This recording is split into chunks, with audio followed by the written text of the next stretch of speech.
Ce qui ont allé avenue des écoliers, dans le quartier Kauka, na commune ya Kalamu Bokokamwa modèle et Bebeli Ma, ils allaient côté les Mawana, ma pesa ngo combo lac Bakanja. Reportage ya Fiston Perro.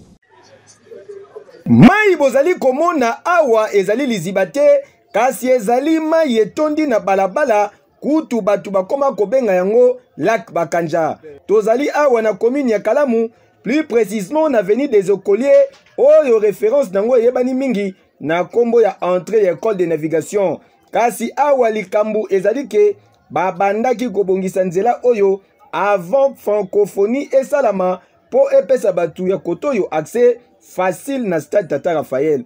Kasi depuis francophonie ebanda tina ndenge esila ti lelo oyo tozali koloba boye misala ekatana basundola balabala conséquence yango yo lac Bakanja esalami yoka communication.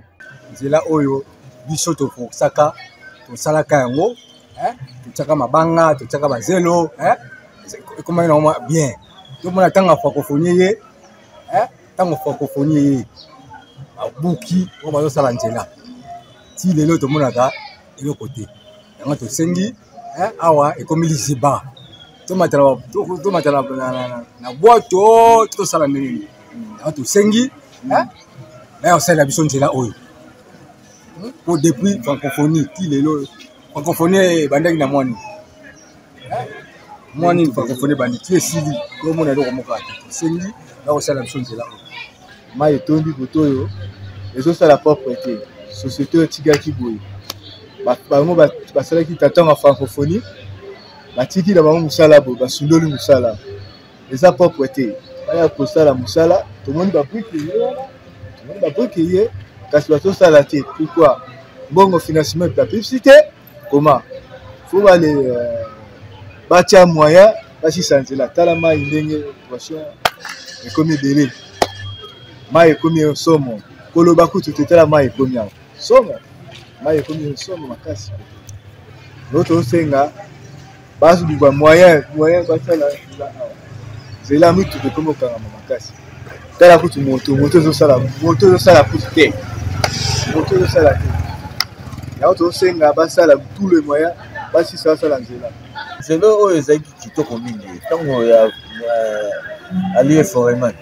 C'est là ezaki kitoko mais na tamoko boye nzela beba tina moya lelo. Bon, basali francophonie il fallait basala nzela oyo. Mais basali nzela pété. Ti nzela ndenge za wetikeli ka isolé, ba mai bana classe bazo kota mais situation ezalité ndenge bana ba okota. Wa ayo combien balle? On se ressent ce qu'on ndenge na place. Non, ba konzi ba aider biso peuple. Population ya Kauka a bazali kolela, basunga bango na nzela. Nzela eza malamu, voilà, oyo ezali entrée à stade du Vernon. Petit séminaire réservé. Bon, soki botiki boye ba oleka ba match, ba oleka ba meeting, ba oleka ba belebe, ba mona bo soto ezali awa. Eza passe pour na mokonza mboka. Alors mokonza mboka sa financer makambo nyonso esengi nzela oyo eza malamu. Nani ayibi mbongo ya misala oyo? Papa Jules Alingete, inspecteur général ya IGF, landela biso nanu likambu oyo po mbongo ya l'État ekoki kokende boye te. Population ya Kauka balingi bamona clair lac Bakanja elimo. Oh, tolobaki te.